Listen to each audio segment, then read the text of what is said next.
Hello Leo, this is your April forecast for 2017 and this month I see you reaching for those higher goals. You might find yourself wanting to study a little bit more or dive into something that has to do with education, but it could also be spiritual education. It's that ninth house that is all lit up, and that's just you wanting to do some more research. And I feel too that it could have to do with travel. In that sense, it could be long distance travel that's calling you, really getting that itch, wanting to get out and about into the world, right?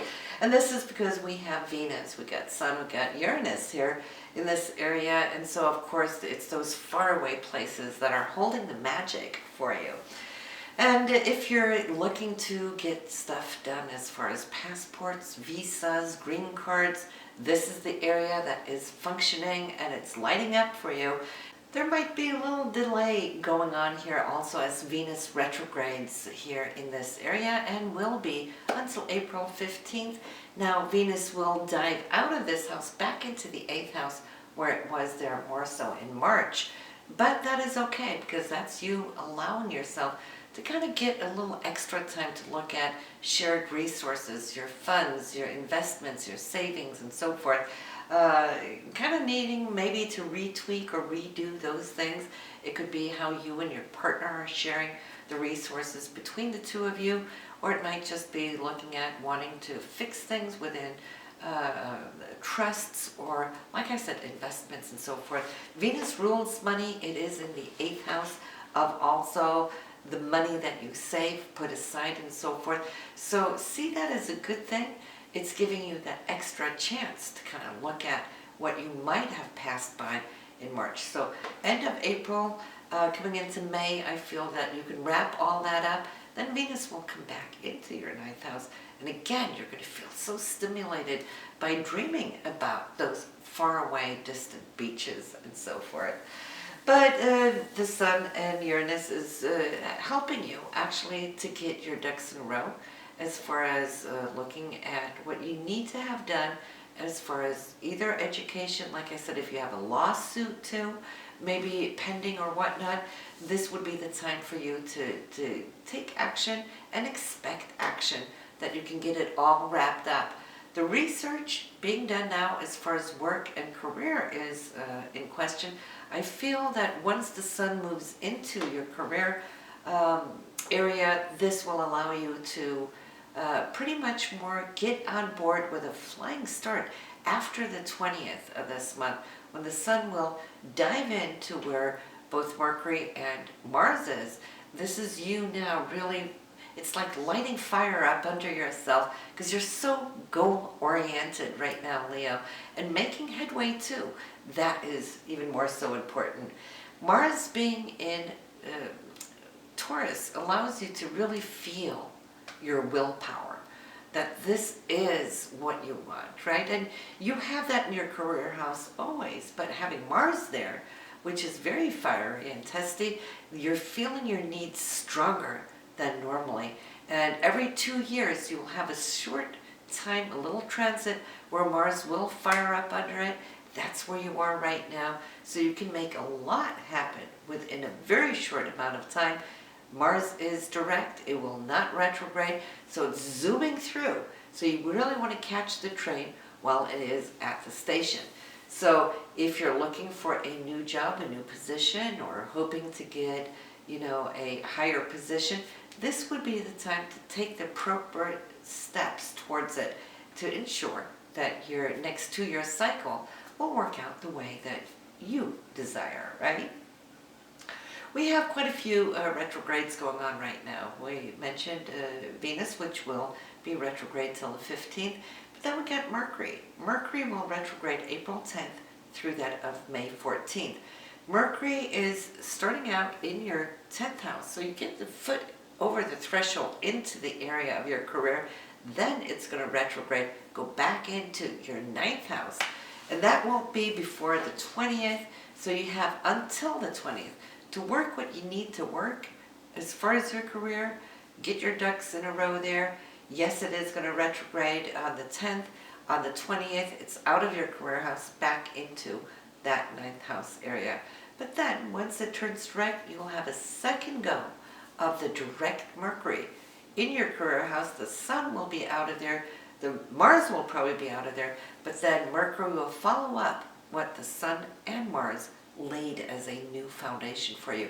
And you can pick it up from there and you'll see that's going to do a whole lot of good. Then we have Saturn. Saturn's retrograding for quite a few months, April 6th through to August 26th. So this gives you a few months where you can kind of relax a little bit from the pressure of Saturn. Saturn's always trying to help us master our skills. And as it moves through the chart on a 28-year cycle, we have like 2.5 years, nearly 3 years at sometimes, to really learn the art of mastery in the various areas of life. Right now for you, Saturn has been working in the 5th house for children, your interaction with your children, you as a parent, parenting. More responsibilities always comes along with Saturn. You might have felt that this has been a time where you've had to step in or be supportive in a different way. But the 5th house is also our artsy self, how we bring forward our self-expression. So for those of you Leos that are artists on any level, and I know a lot of you are, whether it's on the screen or whether it's painting, sculpting, dancing, music, you will see that through Saturn's, should I say, firm hand right now, yes, you are, he is asking you to be disciplined. And through that firm discipline, you are actually crystallizing the source of your creativity. And though it may at times be hard, you will see when Saturn's done in this area, you will thank Saturn for giving you that discipline to hold your focus so that you can crystallize your skills. And right now, as it's going to retrograde, it's like the pressure goes off a little bit. It's more so time for you to look to the past of what you have obtained till now. And as you do, you're more so the observer rather than the participant. So it gives you a breather, but then again, as you observe, look at how far you've come and what you probably want to continue to rework or retweak. You have time to do that now because the pressure is not going to be on again before August 26th and onwards. We have Pluto also retrograding, and that will be from April 21st through that of September 29th. Pluto for you is the 6th house. So many of you Leos have been looking at your day-to-day routine. How is that working for you? You know, what feels overwhelming that comes in and takes your energy away, right? And what is it that you can be without? You know, there's a liberating force in creating endings where endings need be, right? It's just like, cut it right there and be done with it. Pluto's really good about that. When Pluto's done with something, he never looks back over his shoulder. When it's done, that's it. So some of you are really looking at how you've been cutting back or cutting away certain things. And Pluto is all about the rebirth. After the endings comes the rebirth, right? So you've been rebirthing this whole area, which has to do with your daily routines, but which also has to do with your health. How have you been following up on your health?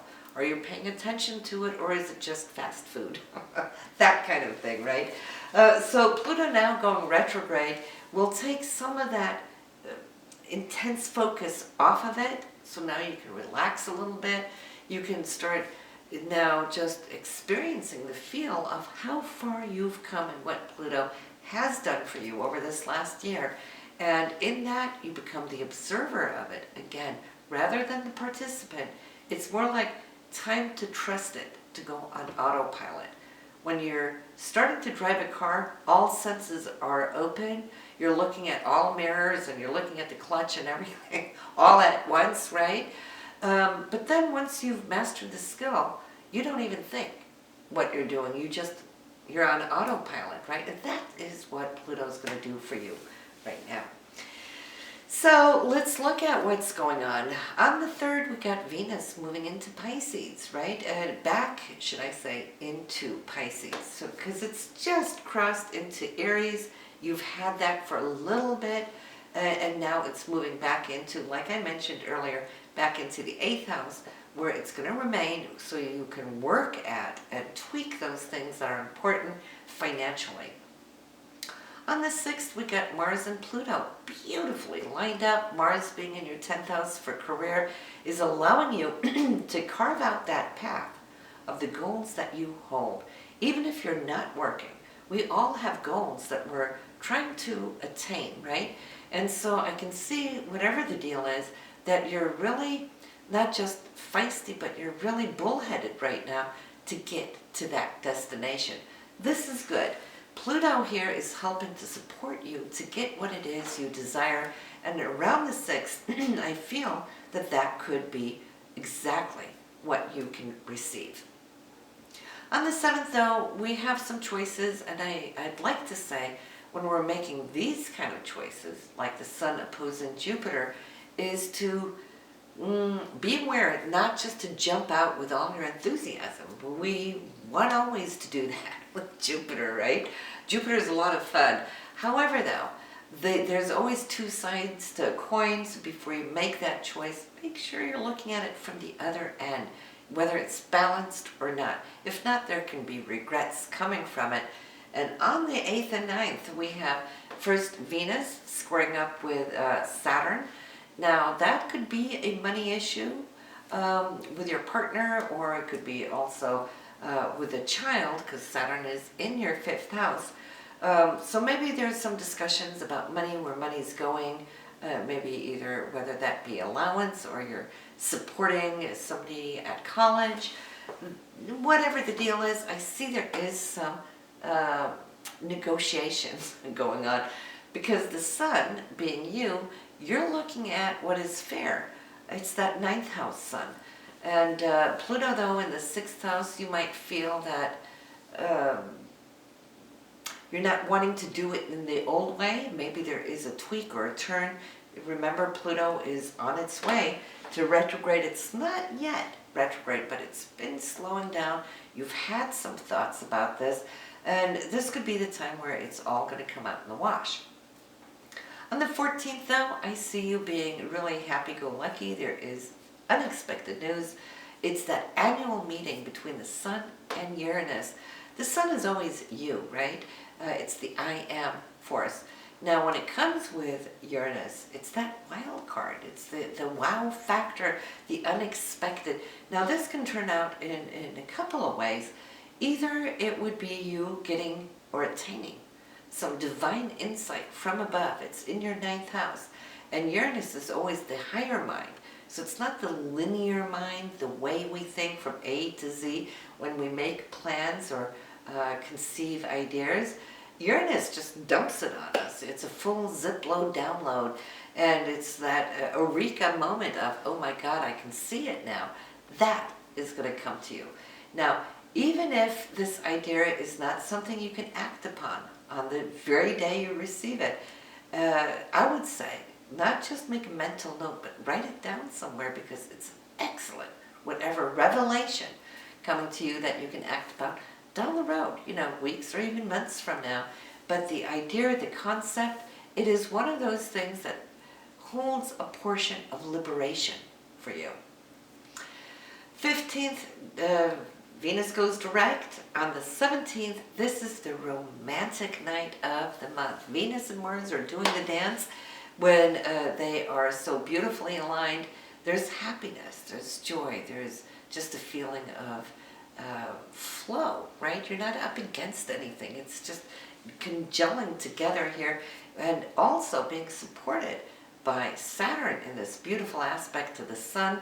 So if you're single, you could come to meet not just a new partner, but perhaps a partner that can be there long term for you, because there is that bond of Saturn wanting to secure. And if you are in a relationship and you've been dating for some time, this could be a beautiful day to get engaged.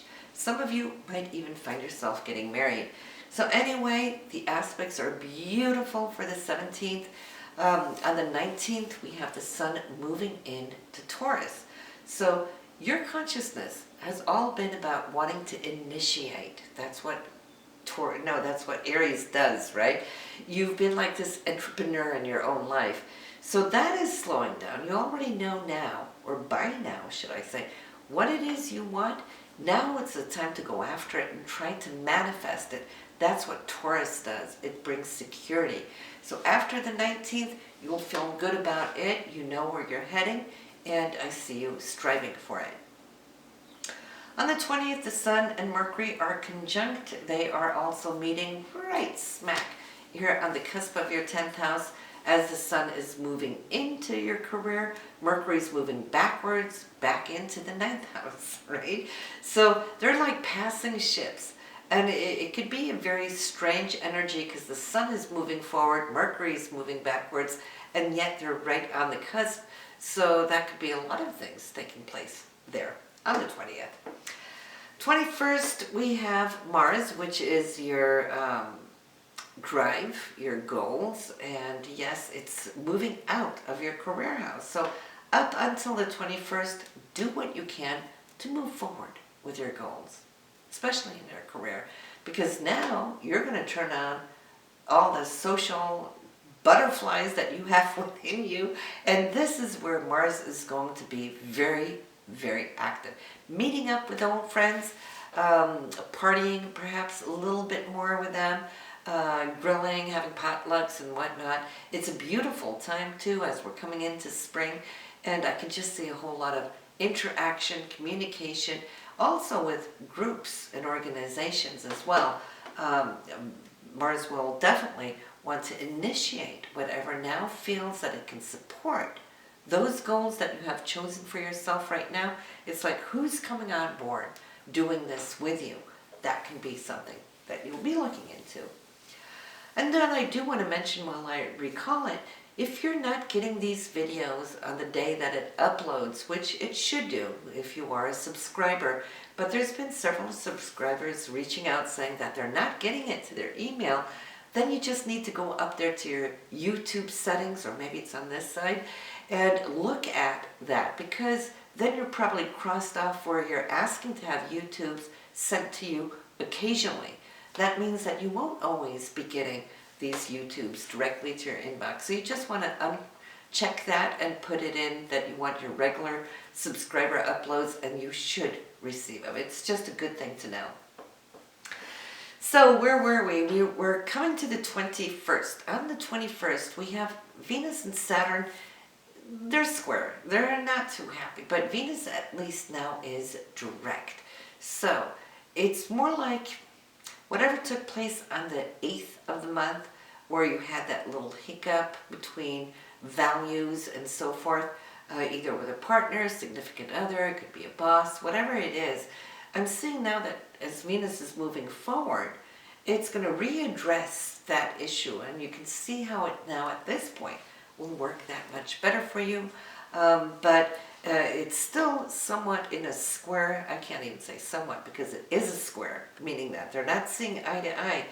But I feel the good news at this point is, since Venus is direct, that you don't want to step aside or step back from it. You really want to address this head on, just to shore things up, so that as you move forward, it's all settled. All right, so this could be like a 2-week work through of whatever the issue is, and then you're good to go.